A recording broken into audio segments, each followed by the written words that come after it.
So in 2001, Nokia launched the first mainstream programmable phone, and I started hacking on phones basically at the very beginning. And when I graduated in 2005, or I got my doctorate, I wanted to build a mobile phone application that would really have an impact.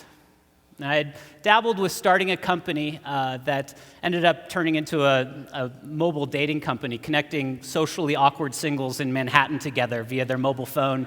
And I thought there was something more there. Like, the phone could do more than that, right? But I wasn't seeing the impact. I wasn't seeing the impact here in the States, and really I wasn't seeing it in Finland or South Korea for that matter. But in 2005 and 2006, things were really starting to take off in Africa.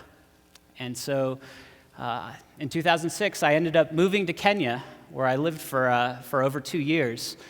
And I taught mobile phone application development at the University of Nairobi that first year. And word kind of spread across sub-Saharan Africa that there's these classes being taught in these computer science departments in Kenya. And then I started teaching them in Ethiopia and Uganda and Rwanda and South Africa. And ultimately, this has led to a mobile phone programming curriculum that has been adopted in 10 different sub-Saharan African countries, and literally thousands of African computer science students have gone through this curriculum, developing really innovative, amazing mobile apps designed specifically for the African market. And this whole project has enabled quite a few startups based in Nairobi and Addis Ababa and elsewhere. So one such startup is TEDxBoulder. Now, when you think about someone using a mobile phone or surfing the web or checking in on Facebook, people have these connotations of these activities associated with individuals living in the developed world. But in reality, the vast majority of web surfers live in the developing world. There's more people using mobile phones living in rural villages in a developing country than every Western white-collar worker on Earth. So the mobile phone is a developing world technology. It's their technology. They represent the vast majority of the users, and ultimately, it's impacted their lives far greater than it's impacted our lives. When I moved to Africa in 2006, I mean, this really wasn't the case. Things were just kind of starting to heat up in terms of competition between the operators, but now it's an all-out war. And it makes sense. I mean, these mobile operators in Nigeria are making billions of dollars in revenue. And they're getting a lot of now competition from Western companies coming in and trying to get a slice of that billion-plus-dollar pie. And so what these African mobile phone operators are doing, they're being really innovative. They're launching services like M-Pesa in Kenya. This is a mobile money service. It's a service that enables people to send and receive money on their mobile phones.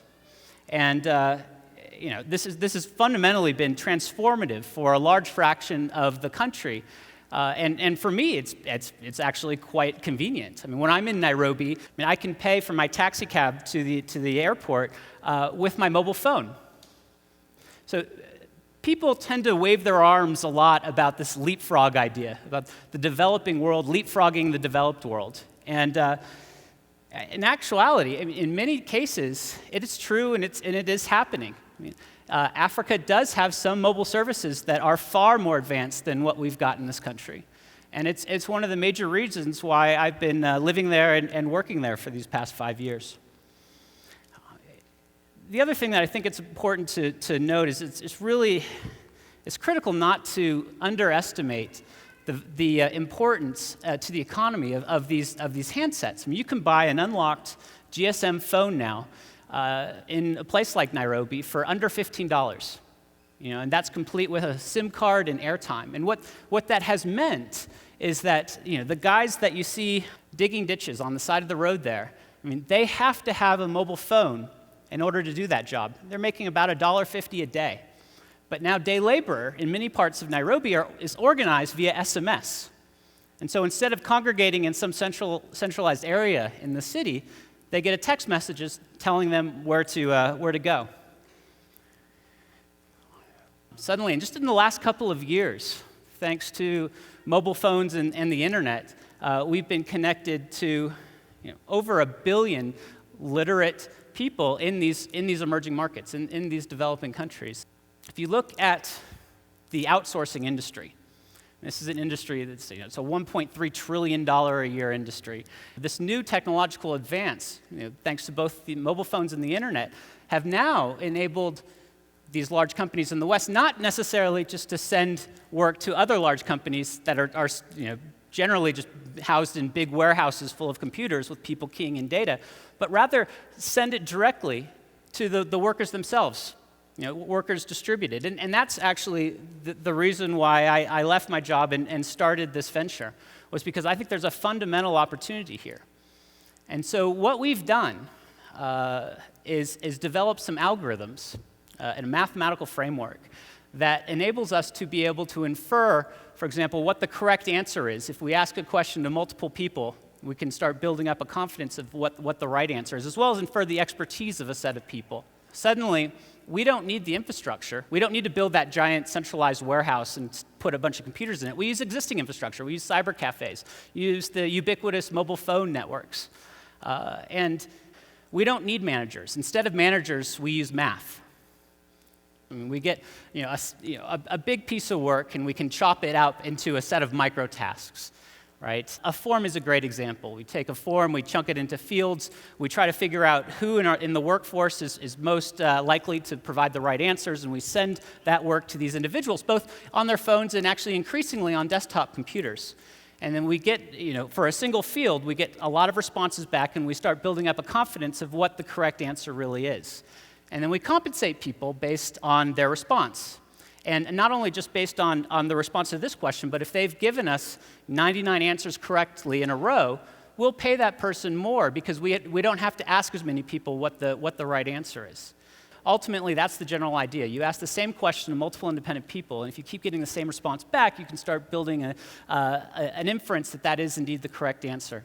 And this is empowering because, again, because of this mobile revolution, we've been connected with these billion-plus people who are literate, who are now connected, and could really use an extra $1 a day.